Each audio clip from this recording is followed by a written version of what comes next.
Welcome to the Base Cybersecurity Institute's next in our series of webinars.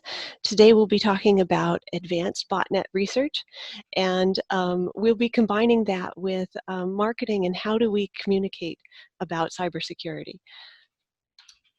I'd like to go ahead and get started. The BCI, or Base Cybersecurity Institute, was founded in honor and memory of Rebecca Base, who was a visionary leader in the cybersecurity industry and a personal mentor to myself.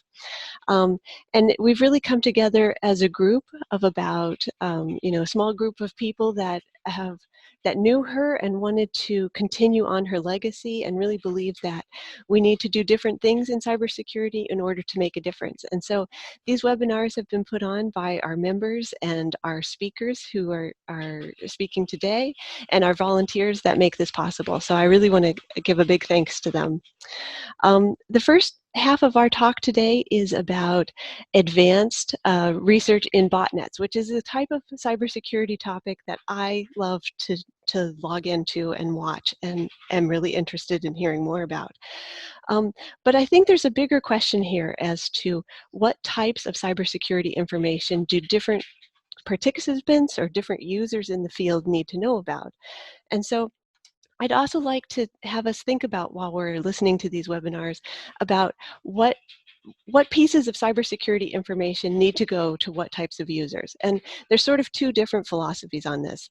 Cybersecurity can be a very complex issue, and so you may think that this information is just for the experts. The types of research that Erez, who will be talking in a moment, is talking about are detailed and specific, and maybe it should just be left to the experts. But I think there's the opposite side of that, which is that everybody has a role to play in cybersecurity. Every user needs to know a little bit about, what types of attacks that might be possible. Is their TV prone to an attack? Is that email that they get, is that trustworthy or is that not trustworthy?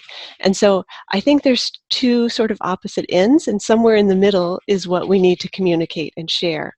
And so the second part of our talk today, which will be by Maria Russo, is about how do we communicate that message? How do we get out what we need to educate and talk about for cybersecurity? And so with that, I'm going to turn it over to Erez German. He's a researcher at Barracuda Labs, and we'll be talking about botnets. Hi. Hi, thank you, Diana. I'm Erez Turgeman. I'm a security researcher with Barracuda Networks, and I would like to share my insights on the current landscape of Linux and IoT botnets and present an analysis of a fairly new malware that we've encountered, the Interplanetary Storm. Let's begin. So what are the devices that are being targeted and infected by these malwares? So we keep seeing routers, IP cameras, DVR systems, NAS servers, streamers, Raspberry Pis that are for some reason being publicly exposed. And in general, any generic Linux server or machine can be targeted and infected by these botnets. As for the botnets, we keep seeing campaigns of old malwares such as Qbot, which emerged around 2014, providing DDoS functionality. We also see new malwares such as Fishfrog and Mosey, which use newer technologies for communication and widen the capabilities of these botnets beyond just DDoSing. Now, I would expect some of these malwares to be outdated, at least the old ones. However, we can see new variants exploiting new vulnerabilities in devices, along with the fact that too many old vulnerabilities are still relevant, and we just keep seeing the same malwares again and again, along with new ones. Another interesting observation is that Linux is common to all these devices. Linux for itself is not vulnerable. Poor coding practices and poor deployment practices on behalf of manufacturers are the cause for many vulnerabilities. Linux is a popular choice for IoT devices, and that is why all these malware target Linux machines. Before we continue, just as a reminder, CNC, or Command and Control Server, that's a term that I'm going to use a lot. That means a server that's used for controlling malwares and botnets. A botnet is a network of infected devices controlled by the Command and Control Server. Three common models of botnet deployment. These are models that we've seen in different botnets in the field. So in the first model, the CNC, the command and control, scans, infects, and controls the bots. It's a very centralized model. Qbot is an example of this model. In the second model, the CNC controls the bots while the bots scan and infect other machines. In this model, the malware advances as a worm. Mirai is an example of this model. In the third model, the CNC controls the bots, but indirectly, possibly through relays. The bots in this model scan and infect other machines, again, as a worm, and the interplanetary storm is an example for this model. In all these models, the CNC may be comprised of multiple machines, where some of them can be used for infections, some can be used to scan the internet for vulnerable machines, some would be used for distribution, and other servers would be used to command the bots. Also, the third diagram mentions peer-to-peer network. The usage of P2P networks is not something new. Stuxnet, that emerged about a decade ago, included P2P capabilities used for sharing new versions of the malware among infected machines. Among the infection methods that we see, we should mention a few. First, exploiting vulnerable web applications. For example, a command injection vulnerability in routers by the brand Tenda was disclosed last July, allowing attackers to run arbitrary shell commands. So this HTTP request that you can see on the screen, for example, includes the reboot command that will eventually go into the shell on the infected machine, on the victim's machine. So this is a very common pattern for infection. Another common pattern for infection is using easily guessed or credentials that were leaked by analysis of firmware or other methods. Devices that expose SSH or Telnet, for example, would be a good target for these attacks. Malwares would also use other protocols and interfaces such as the ADB. The ADB is basically a tool that allows interacting with Android devices. Amongst many functionalities, it enables shell access to the devices and allows installing applications. And we've seen devices that are being shipped to customers with the ADB, for example, being exposed and being enabled by default by the manufacturer for whatever reason, probably debugging reasons. But again, that put the device on risk. Now, don't expect to see too many 0 days being exploited in this field. These malwares and botnets don't operate in, they don't operate in low profile, meaning that every 0 day that will be used will be soon detected and probably copied by other competing campaigns, if not blocked by security patches. Instead, we're seeing fast adoption of disclosed vulnerabilities, and also old exploits are still relevant. Eventually, there are enough vulnerable devices for everyone. What's the purpose of these botnets? The power of a botnet is with its scale and distribution, and botnets are being utilized appropriately. Botnets can be used for crypto mining, proxy for other malicious activities such as ad frauds, voice over IP scams, and also lateral movement into private networks. Now, I think this one specifically is less common as it requires more attention from the owners of the botnet. Again, we're talking about scalability, and trying to do lateral movement requires attention. As for the crypto mining, nowadays we will probably see more botnets aiming towards crypto mining, with the Bitcoin hitting all-time high. And another interesting thing about DDoS, again, that's somewhat old. Like old campaigns such as Qbot and Mirai used to do DDoS. It is still relevant, and we still see new campaigns focusing about DDoSing. And the target nowadays, apparently there's a tense competition between operators of servers used for hosting games such as Minecraft. So botnets are used to disrupt these servers. As for common traits that we see with these botnets and malwares, many of these malwares will target multiple architectures. As devices are not limited to one architecture, we can see the same malware being compiled for different architectures and variants. Many malwares include functionality for removing competition. The malware will search for known files and even processes of other malwares on the infected machine, and which will try to remove competitors.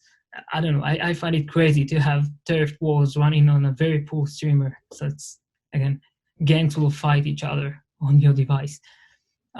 Many malwares will ship the payload packed, usually with a packer called UPX.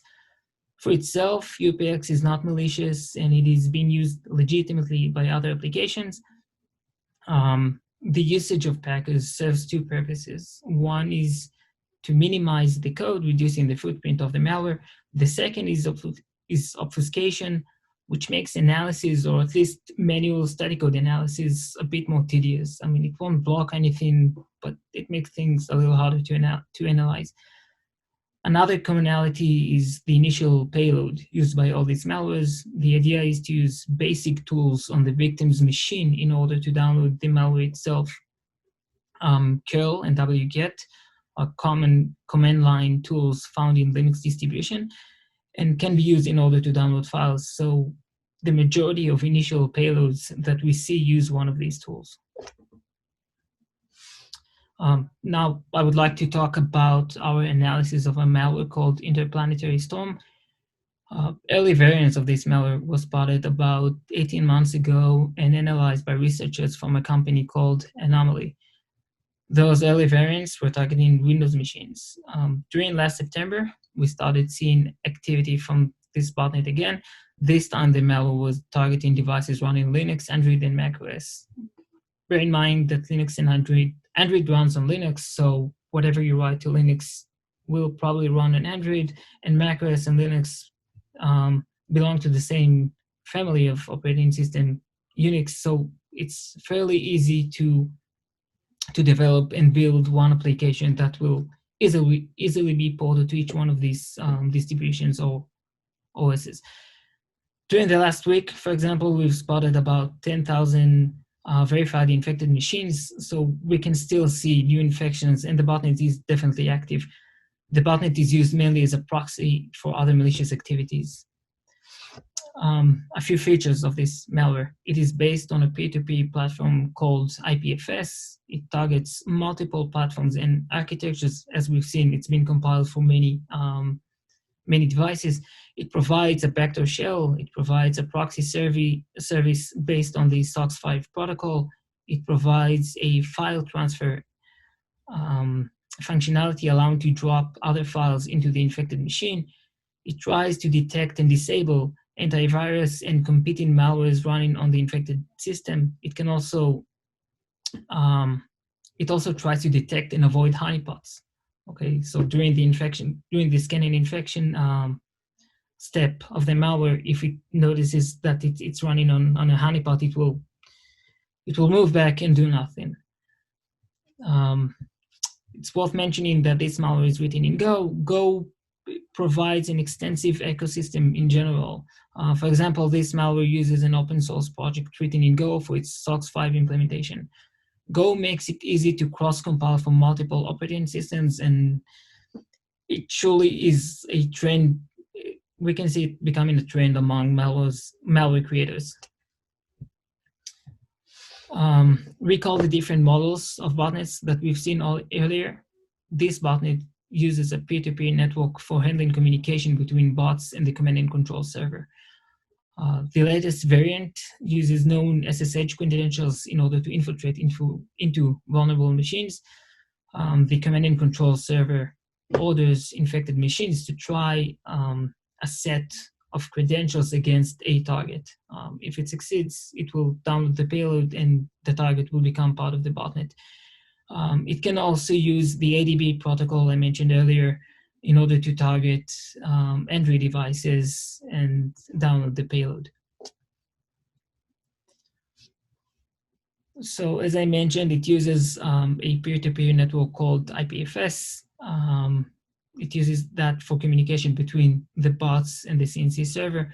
IPFS is just decentralized peer-to-peer network. Its main goal is for sharing and storing content or files without relying on a single point of failure. IPFS for itself is not malicious. It's completely legitimate project. It's a very cool project. Among its many features, the IPFS network provides a mechanism for communication through relays, which helps bypassing network censorship and enables communication with nodes that sit behind networks. So this means that the botnet can utilize the IPFS to overcome any network blockage that can be put on networks. The IPFS network uses a set of protocols called libp2p. In fact, libp2p forked out of IPFS, and now it stands on its own. What else about it? The malware uses the same bootstrap nodes as IPFS, which means that it's basically using the same network specifically. It's not only using the same implementation. It actually uses the same network. So if you have a machine that's connected to IPFS, it might be used also as a relay for the botnet. It doesn't mean that you got infected. It just means that it uses you as a relay. From our analysis, we learned that the botnet is used mainly as proxy for other malicious activities. Using a network of devices, the owners of the botnet can perform efficient attacks, both in terms of scale and evasion, as distributing the attack can help avoiding many detection mechanisms. For example, during infection, the infected bots will try to use known credentials. A popular tool aimed to stop these multiple login attempts over SSH is fail to ban, just a name of a tool that been used quite a lot in Linux distributions. The tool will be used to block an IP address if it fails to log in multiple times. Now, using a distributed network to perform these login attempts, the malware reduces the risk of being detected and blocked. Same goes when trying to log in into a bank account. Distributed attempts to log in reduce the risk of being banned or flagged out as bot. The botnet is used for finding valid credentials for bank accounts. It will try to log in using credentials that were leaked from other sources in order to log in. Same goes to gaming accounts. The botnet will be used also for ad frauds, generating clicks. We can see it being used also for mail spamming. Just a few notes on the future of botnets. The interplanetary storm, as well as other botnets, relies on the fact that devices are publicly exposed and hold open port to the internet. This model of accessing and managing devices is being slowly replaced by a centralized model, which does not require the device to be exposed to the internet. In this model, the device connects to a server, which then intermediates any action with the user.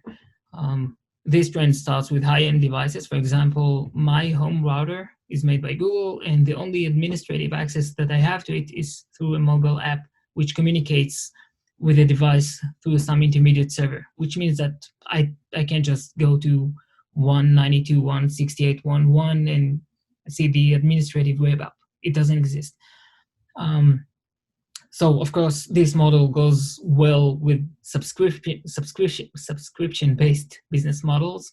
So the manufacturers have good incentive to implement this model, and also cloud providers such as Azure and AWS offer solutions for IoT fleet management. So we can see the entire industry going towards this model. The benefit of the model is by shifting the burden of security mostly to the cloud, as the device is not required to be open to the public. This model reduces the attack surface and even reduces the problem of patching those devices, as many of the functionality is now deployed on the cloud, so we have less thing to patch on the devices. On the other hand, cloud infrastructure and apps are still required to be secured. For example, I have seen this model being implemented poorly by some IoT manufacturer. In that case, specifically, the web application used for managing the devices was prone to stored XSS, allowing attackers to steal access tokens and thus take control of the devices. So this model will take something, or it will invalidate many of the botnets, because again, they won't be able to take control over devices. but still, it needs to be implemented properly. Well, that is, folks. Thank you for letting me share my thoughts and insights. Diana, back to you. Oh, thank you so much. That's really interesting information, and I think the opportunistic nature of botnets is always something that is surprising. Where we're willing to look for, as you said, 10,000 new devices. We just want to collect as many devices as possible. Yeah, and many low-hanging fruits. Yeah, Right. devices that can be collected this way. Thank you so much. And now we're going to turn it over to Maria and hear her talk about marketing and cybersecurity. Great. Thank you, Diana. Let me just try and share my screen. And does this look okay? Yes, that looks great. Perfect. Well, thank you very much for having me. I'll start with a brief intro about Mica Global. We're a global creative agency, and we specialize in partnering with our clients to enable them to clearly understand how marketing can accelerate their sales and also lower their costs. And in this presentation, I'll just go over a few things, a little brief on the market, the challenge of marketing cybersecurity products and services. We'll go over speaking the correct language and how to take what's in a cybersecurity professional's brain, like Erez's, for example, and translating it to the buyer's personas. We'll show you the different content you can create for your target audience and go over some marketing mistakes and some solutions.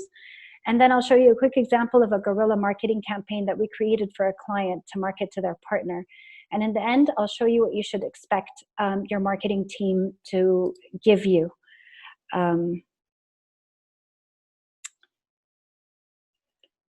Let's start with a market overview.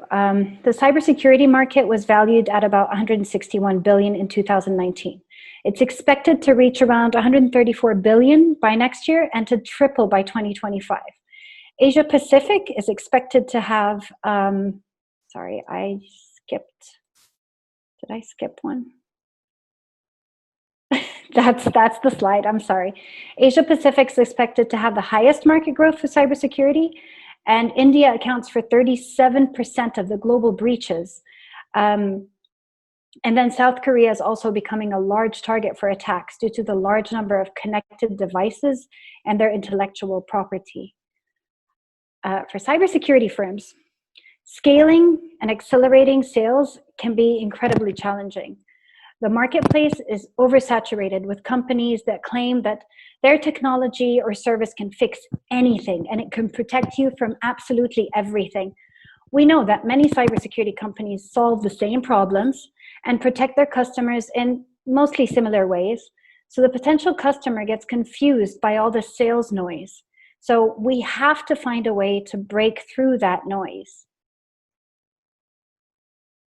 No matter how great your product actually is, it's difficult to reach your target audience and get them to perceive you as a solution, not just a nice-to-have tool.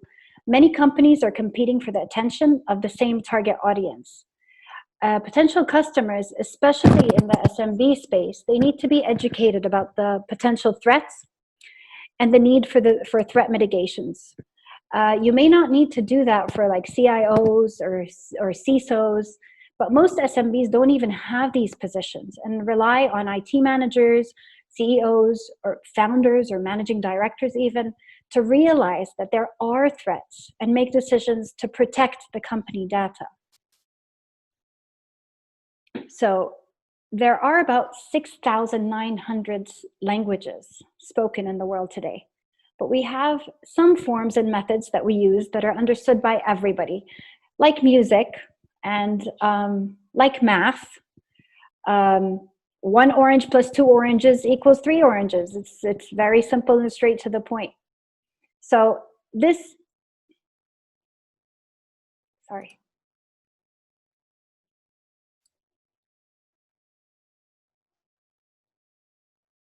The most common language these days is the internet networks and the social media platforms that tie us together. and the memes, and of course, the emojis. And pretty soon, our CEOs are going to be using emojis too, if they're not doing that already.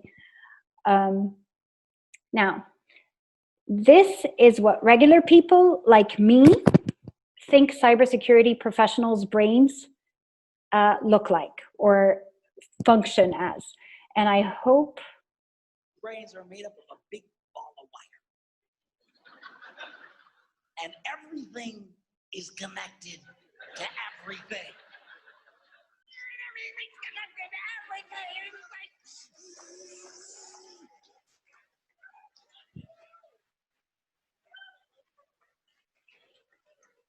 It's like the internet superhighway. Okay? Just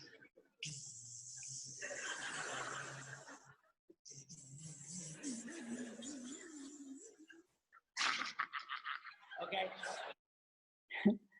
so. Outside the hardcore technical cybersecurity world, most people, including C-suite managers, don't understand what I like to call cybersecurity sugar, just because sugar is hard to digest. So it's our job to be the best sugar to English translators we can possibly be, so people can understand what it is that what cybersecurity does and how it benefits companies. So we've established that your audience as a cybersecurity company has different needs, goals, and different priorities. So you need to tailor your marketing message to specifically address each type of client. Whether you're targeting enterprise or SMEs, it's the same. You'll need to categorize your audience into technical and non-technical, and try and switch languages whenever you need to. So the first step in defining target market is really knowing which high-level audience your product or service is going to serve, because the messages to two different audiences or personas are going to be extremely different.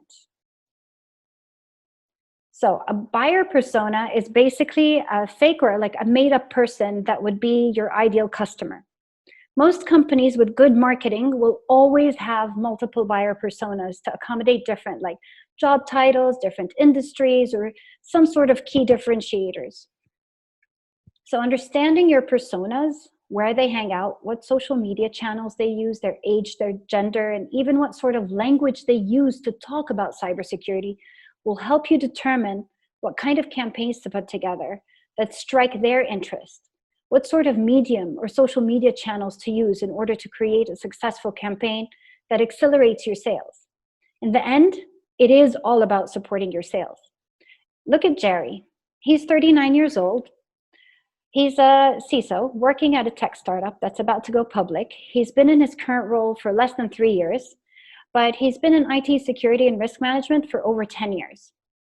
He's proactive and wants to develop a good cybersecurity strategy to protect the company against threats. So he wants to deliver clear security reports to board meetings and improve defenses while aligning with the business goals. So what Jerry would typically be looking for is evidence and metrics to prove to his board that your cybersecurity solution is worth that cost.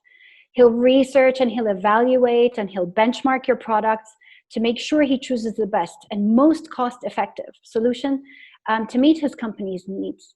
He might be using LinkedIn and Facebook. Now let's look at Linda. As a CEO of a hospital, she has a high integrity and strong judgment. She wants to be able to simplify the administration process so she can eliminate unnecessary costs. She wants all the data to be available to anyone at any time within her team, and she wants the data to be secure. She has a technical team that takes care of that, but she's the decision maker and would be looking for the best possible tech tools and best cyber protection at a good cost. Linda has a calm demeanor. She also has an assistant, don't forget, that's screening her calls and all of her emails. So she never wants to spend ridiculous amounts, but wants to make sure that what she's doing will work. So while everyone wants to reach Jerry, the CISO, these days you have to remember that there are much larger and meaningful decision makers to target. So today's CISOs, they rarely make buying decisions anyway, and they rely on analysis and like recommendations by their senior staff. And sometimes that senior staff may influence the decision maker in a non-technical industry, someone like Linda. Getting your target personas to engage with your company means that you have to provide immediate value. This is where content strategists are valuable. And they make sure that you connect the needs of your target persona with your product or your service by choosing the correct theme, the correct channel or topic or format. So study your personas, give them topics that they'd be interested in. A successful campaign always considers the potential customer from the time they discover your company to when they start thinking of hiring you, and then finally when they make the decision to make that purchase. And every content strategy begins with, as a scientific process. It's based on facts and success metrics. Every piece of content that goes out there in the World Wide Web and every interaction is attached to metrics in order to create accountability and so you can reach your goals. Attribution is also key, enabling sales teams to locate a prospect's position and creating value per prospect. It allows you to evaluate the weight of what you're doing. So for example, an email communication may be less valuable than like a demo or a white paper. So if you reach out to a customer too soon, it could seem like there's a lack of maybe personalization or a lack of planning sometimes. You also need to squeeze as much life out of that content that you create as possible. So if you create a video shoot, you could turn it into 10 social media posts. A 2,000-word white paper can be turned into an infographic, or even 3 different blog posts and 2 newsletters and maybe an animated explainer video. So squeeze that content and get as much as you can out of it. So much to do, so little time. It's what we hear from a lot of our clients. Where do we start? Traditional marketing? Should we put out flyers? Should we put together some events? Should we focus on digital marketing, newsletters, blogs, social media? Would guerrilla marketing make me look less credible? So there's so much to cover when it comes to marketing PR. But think about it. As a cybersecurity company, you're thinking, how do we spend a reasonable amount of money and get as much as we possibly can out of it? So spending $100,000 on a banner in an elevator, maybe at a trade show, could probably be a big mistake. Instead, maybe do something tactical. How can we get a better return on that money? PR is very good to build a company's reputation, but you have to be creative. Decide on your goal and find a creative way to get what you want.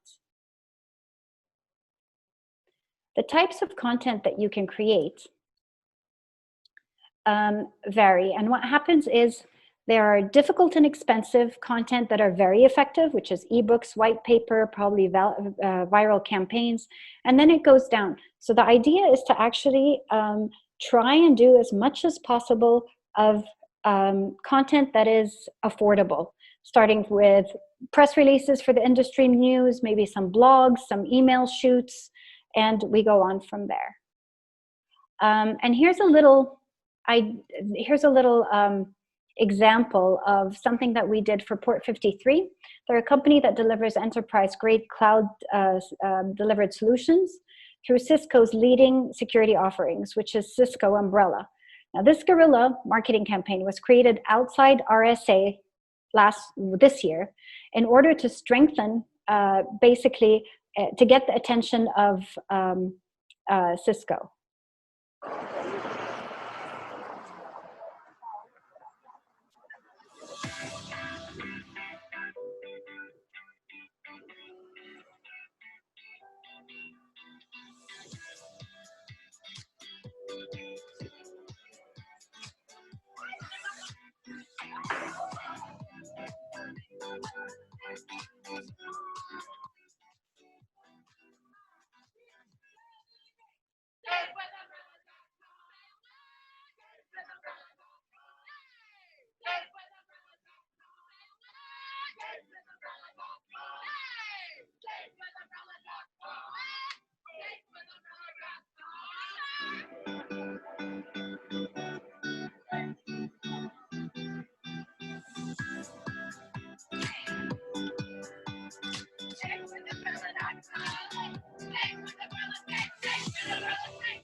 So you can go ahead and go to safewithumbrella.com if you want to check out what that was all about.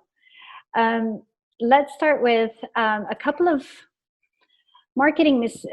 usual marketing mistakes that are that happen within the marketing of cybersecurity. So the one thing that you have to do is try not to make outstanding claims.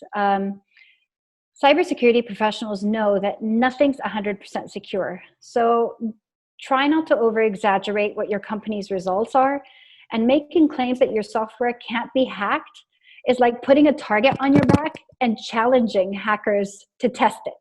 So too many companies also try to market to like fear, uncertainty, and doubt in the industry, but business leaders are becoming immune to this language. They understand risk mitigation and managing risk, and that's how you need to speak to leadership.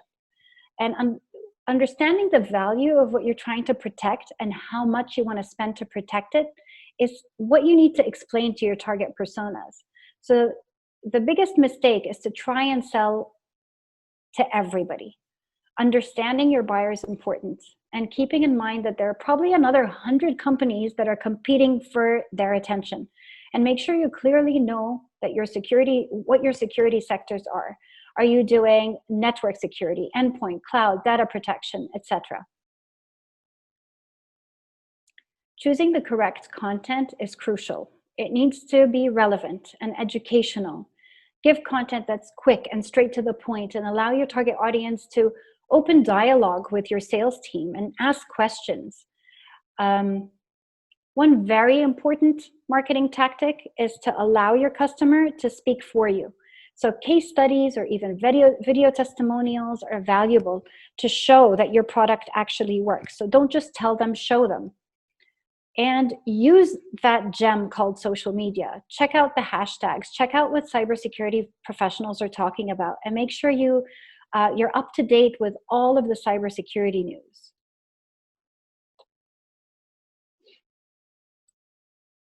These are example metrics. These newsletter metrics, for example, once you send out a newsletter, you need to have your numbers. You have to have your average click rate. How many people have clicked on it? How many people actually clicked on what, and how much time did they spend reading that? When you put up a blog on your website, check out your blog. How many page views were there? How many blog sessions were there? How much time did they spend reading it? Check your social media metrics. How many people are checking your social media? How many followers do you have? What is your engagement rate? Check your website. Your SEO metrics should be getting better and better and better with your organic keywords, with your referring domains, and everything that you're doing for your website. This is an example of marketing attribution. So for example, this is a hypothetical company. So let's say marketing brought in 782 leads that were influenced by marketing. And then direct leads were around 5,000. And then in total, I can't see. In total, there are around $80,000 that marketing brought in as leads. And these are numbers that are very important, which shows you how marketing affects your sales. It is always, always linked to your sales. That's it. Thank you very much. Thank you, Maria. That was a wonderful presentation. I think, one of the things that I've always been challenged with, and it's no matter what type of audience I'm talking to, is, as you mentioned, the sugar. What are the pieces of a technology or a discovery or a piece of research that you need to communicate? How do you select? Era's talked about the types of distribution that a botnet used, or the types of hosts that were attacked, or the type of methods that they're using. All of those could be key components that end users might need to know about. How do you select out of those things what you need to express to your customer or to the user group you're trying to talk to? So I think you have to do it backwards. So you see what your solution, so basically it's the WIFM, what's in it for me? Everybody wants to know, why am I listening to this? Why am I buying this product? So if you look at what you're doing and you say, okay, so this is what it's going to do for my client. Who could my potential client be? And then you put together the persona. You say, my potential client is going to be probably a CISO because he understands my language. And I could go a little more technical. Now, these CISOs don't have a lot of time. So what happens is you have to narrow down your communication to something that's brief, simple, and grabs their attention so they can actually ask you for more. Right. Excellent. Well, I'd like to open it up to questions now. If people have questions for either of the speakers, that would be wonderful.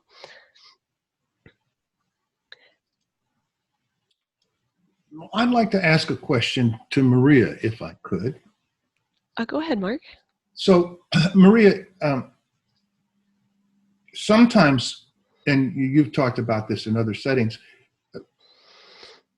security professionals are preaching to the choir. They're talking to other security professionals in a language that other security professionals understand, but it doesn't make any difference because everybody understands that this is in this conversation understands. And the people who have the ability to actually do something are not part of the conversation. How do we translate our language to speak to the people who are outside of the security industry, but who desperately need our help? So, cybersecurity professionals speak to each other and they do understand each other. And when they're looking for something online, they might look out for specific cybersecurity, they might use specific cybersecurity words. So what happens is they will find their own competition. But when a person who's not technical kind of Googles and says, how do I protect my data? They probably won't get what you're trying to tell them. So the way that you can translate the sugar to normal speech is, first of all, your marketing team should be able to do that. And if you don't have one, I suggest you get a teenager and you speak to them. You just sit them down and say what you want to say and say, did you understand? And then tell them what the end result is supposed to mean. And most of the time, they will tell you how to say it. And most of the time, it is very simple. So what happens is you come up with content that is simple to digest. And then if that person sees a value in what you're saying, then they will ask for more.